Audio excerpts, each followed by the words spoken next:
మనకి నిన్న ఇంగ్లాండ్ మీద ఎడ్జ్బాస్టన్లో మన వాళ్ళు గెలవడానికి వన్ ఆఫ్ ద రీజన్ ఎవరు అంటే ఆకాశ్దీప్ అనే చెప్తాం కదా.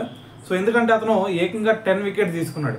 మరి ఈ 10 వికెట్స్ తీసుకోవడంతో అతను ఒక రికార్డ్ కూడా క్రియేట్ చేశాడు. అదేంది, మన ఇండియన్ టీం తరఫున ఇంగ్లాండ్ గడ్డ మీద బెస్ట్ బౌలింగ్ ఫిగర్స్ కూడా నమోదు చేయడం జరిగింది. మరి ఈ లిస్ట్లో మరి టాప్ 4 ప్లేసెస్లో ఎవరున్నారు భయ్య అనే దాని గురించి కన్నా మనం ఒకసారి మాట్లాడితే, ఫస్ట్ ప్లేస్లో మనకి ఆకాశ్దీప్. నిన్న బర్మింగ్హామ్లో చూసుకుంటే అతను 10 వికెట్స్ తీసి 187 రన్స్ ఇచ్చాడు. సో దీంతో అతను టాప్ లిస్ట్లో అయితే ఉండటం జరిగింది. సో మరి దాని తర్వాత ప్లేస్లో వచ్చేసరికి మనకి చేతన్ శర్మ. ఇదే బర్మింగ్హామ్లో 1986లో 10 వికెట్స్ తీసి కేవలం 188 రన్స్ మాత్రమే ఇచ్చాడు. సో దీంతో సెకండ్ ప్లేస్లో అయితే ఉన్నాడు అనమాట. సో దాని తర్వాత థర్డ్ ప్లేస్లో వచ్చేసరికి మనకి ట్రెంట్ బ్రిడ్జ్లో 2021లో బుమ్రా 9 వికెట్స్ తీసి 110 రన్స్ మాత్రం ఇచ్చి థర్డ్ ప్లేస్లో అయితే ఉన్నాడు అనమాట.